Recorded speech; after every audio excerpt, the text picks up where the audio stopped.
প্রতি বছরের মতো এবারও ত্রিপুরা প্রদেশ কংগ্রেসের তরফে 41তম এডিসি দিবস উদযাপন করা হয়। শনিবার সকালে প্রদেশ কংগ্রেস ভবনের সামনে হয় অনুষ্ঠানে। এদিন শ্রদ্ধা জানানো হয় প্রয়াত প্রাক্তন প্রধানমন্ত্রী ইন্দিরা গান্ধীকে। উপস্থিত ছিলেন প্রদেশ কংগ্রেস সভাপতি আশিস কুমার সাহা, আদিবাসী কংগ্রেসের চেয়ারম্যান শব্দ কুমার জমাতিয়া সহ অন্যান্যরা।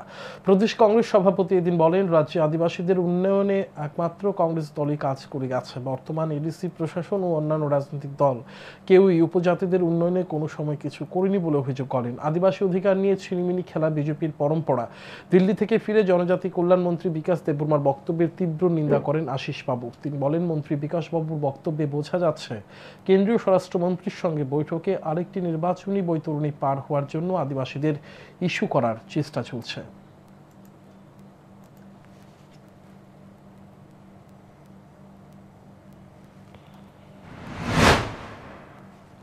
প্রদেশ কংগ্রেসের উদ্যোগে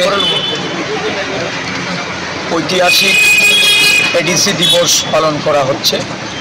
রাজ্যের শতাধিক এডিসি ভিলেজ কাউন্সিল এরিয়াতে এই কর্মসূচি আদিবাসী কংগ্রেসের উদ্যোগে এই কর্মসূচি পালিত হচ্ছে।